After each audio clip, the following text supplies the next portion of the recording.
Hi friends, வணக்கம். Welcome to our channel.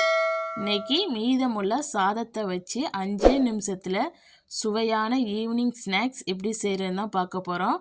ரொம்ப டேஸ்டியாக இருக்கும். வீட்டில் உள்ளவங்களாம் விரும்பி சாப்பிடுவாங்க. வாங்க இது எப்படி செய்கிறதுன்னு வீடியோக்குள்ளே போய் பார்க்கலாம். ஒரு பவுலில் மீதி உள்ள சாதத்தை சேர்த்துக்கிறேன். இது மெஷரிங் கப்பில் 2 கப் அளவுக்கு இருக்குது. இந்த சாதத்தை நல்லா மசிச்சு எடுத்துக்கோங்க. கையில் மசிக்க முடிஞ்சால் இந்த மாதிரி நல்லா மசிச்சுக்குங்க. இல்லாட்டினா மிக்சியில் போட்டு கூட தண்ணி ஊற்றாமல் நீங்கள் நல்லா அரைச்சி எடுத்துக்கலாம். சாதத்தை இந்த மாதிரி நல்லா மசிச்சு எடுத்துக்கோங்க. இப்போ நம்மளுக்கு சாதம் ரெடி ஆகிடுச்சு. இப்போ இது கூட நான் மீடியம் சைஸ் உருளைக்கிழங்கு 2 உருளைக்கிழங்கு அவிச்சிட்டு தோல் எடுத்துகிட்டு இதில் சேர்த்துருக்கேன். சின்ன சைஸாக இருந்தால் 3 இது சேர்த்துக்கோங்க. இப்போ இதையும் சேர்த்து நல்லா மசிச்சு எடுத்துக்கலாம். இந்த மாதிரி கையிலேயே நல்லா பிசைஞ்சு விட்டுருங்க. இந்த மாதிரி இந்த சாதமும் இந்த உருளைக்கிழங்கும் நல்லா கலக்கிற மாதிரி நல்லா மிக்ஸ் பண்ணிடலாம். இப்போ இதை நல்லா கலந்தாச்சு.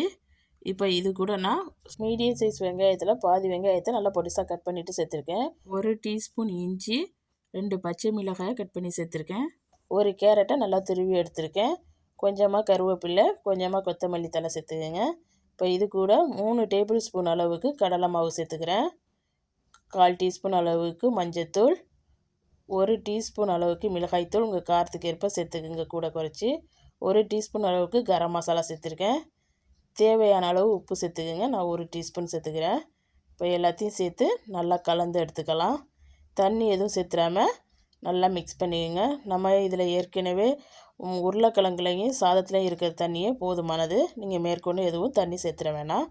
இப்போ இந்த மாதிரி நல்லா மிக்ஸ் பண்ணி எடுத்துக்கோங்க. நான் இதில் உருளைக்கிழங்கும் கேரட்டும் தான் சேர்த்துருக்கேன். நீங்கள் உங்களுக்கு விருப்பமான காய்கறிகள் எது வேணாலும் சேர்த்துக்கலாம். முட்டைக்கோஸை நல்லா திருவிட்டு சேர்த்துக்கலாம். அதே போல் பீன்ஸை குட்டி குட்டியாக கட் பண்ணிவிட்டு சேர்த்துக்கலாம். இப்போ நல்லா கலந்து எடுத்தாச்சு. இப்போ இது கூட நான் ஒரு அரை எலுமிச்சம்பழத்தோட சாறை இதில் சேர்த்துக்கிறேன். இது நல்லா ஒரு புளிப்பு சுவை கொடுக்கும், அதுக்கு தான் இது சேர்த்துருக்கேன். மறுபடியும் இதை நல்லா கலந்து எடுத்துக்கலாம். இந்த சமயத்தில் உங்களுக்கு உப்பு குறைஞ்சிச்சின்னா இந்த சமயத்தில் போட்டு மறுபடியும் நல்லா கலந்துருங்க. இப்போ நம்ம நல்லா கலந்தாச்சு. இப்போ கையை நல்லா தண்ணியில் நனைச்சிட்டு கொஞ்சமாக மாவு எடுத்து இந்த மாதிரி நல்லா ரவுண்டாக உருட்டிக்கிங்க. உருட்டிட்டு இன்னொரு கையில் வச்சு இந்த மாதிரி ரவுண்ட் ஷேப்பில் தட்டி எடுத்துக்குங்க. நம்ம வடையெல்லாம் தட்டுறது மாதிரி இந்த மாதிரி ரவுண்ட் ஷேப்பில் தட்டிட்டு ஒரு பிளேட்டில் வச்சுக்கலாம். அந்த மாதிரி தட்டி தட்டி ரொம்ப ஈஸியாக இருக்கும். உங்களுக்கு இந்த ரவுண்ட் ஷேப் வேண்டாம்னா நீங்கள் ஸ்கொயர் ஷேப்பில் கூட செஞ்சுக்கலாம், உங்கள் விருப்பம்தான். நல்லா கையை தண்ணியில் நனைச்சிட்டு இந்த மாதிரி மாவு எடுத்துக்கோங்க. அப்போ தான் நம்ம எடுக்கும்போது ஈஸியாக இருக்கும், கையில் ஒட்டாமல் வரும். பாருங்கள், இந்த மாதிரி நம்ம வடை செய்கிற மாதிரி தட்டி தட்டி ஒரு பிளேட்டில் வச்சுக்கோங்க. இதே மாதிரி மீதி இருக்க மாவு எல்லாத்தையும் தட்டி எடுத்து வச்சுக்கலாம்.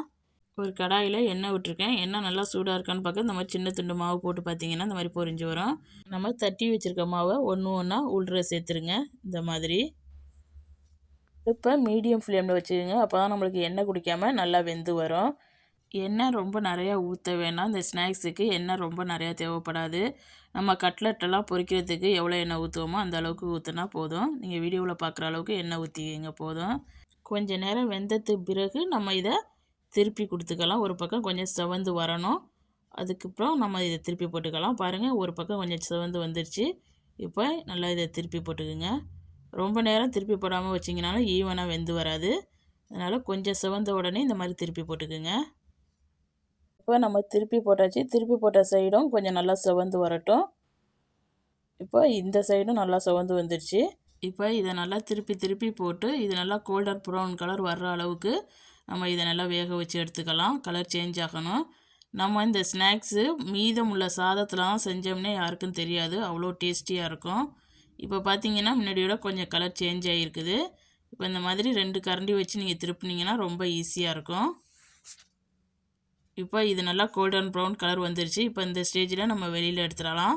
இந்த கலர் வந்ததுக்கு பிறகு நீங்கள் வெளியில் எடுத்துருங்க. பாருங்கள், இந்த அளவுக்கு நல்லா வெந்திருக்கணும், கலரும் இந்த அளவுக்கு சேஞ்ச் ஆகிருக்கணும். இப்போ நான் எல்லாத்தையும் வெளியில் எடுத்துக்கிறேன். எடுத்துட்டு ஒரு பேப்பர் டவல் போட்டு அதில் வச்சிட்டிங்கன்னா மீதம் உள்ள எண்ணெயையும் இழுத்துரும். இதே மாதிரியே மீதி உள்ள மாவையும் ஒன்று ஒன்றா இந்த மாதிரி போட்டு சுட்டு எடுத்துக்கோங்க. அவ்வளவுதான், நம்ம சுவையான ஈவினிங் ஸ்நாக்ஸ் சூப்பராக ரெடி ஆகிடுச்சு. இது நம்ம டீ கூடலாம் வச்சு சாப்பிட்றதுக்கு ரொம்ப டேஸ்டியாக இருக்கும். நம்ம இது சாதத்தெலாம் செஞ்சோம்னே யாரும் சொல்ல மாட்டாங்க, அவ்வளோ டேஸ்டியாக இருக்கும். கண்டிப்பாக நீங்களும் உங்கள் வீட்டில் ட்ரை பண்ணி பார்த்துட்டு எப்படி வந்துச்சுன்னு கமெண்டில் சொல்லுங்கள். இந்த வீடியோ பிடிச்சிருந்துச்சுன்னா இந்த வீடியோக்கு ஒரு லைக் கொடுங்க. மறக்காமல் என் சேனலை சப்ஸ்கிரைப் பண்ணி வச்சுக்கோங்க. இந்த வீடியோ பார்த்த அனைவருக்கும் நன்றி.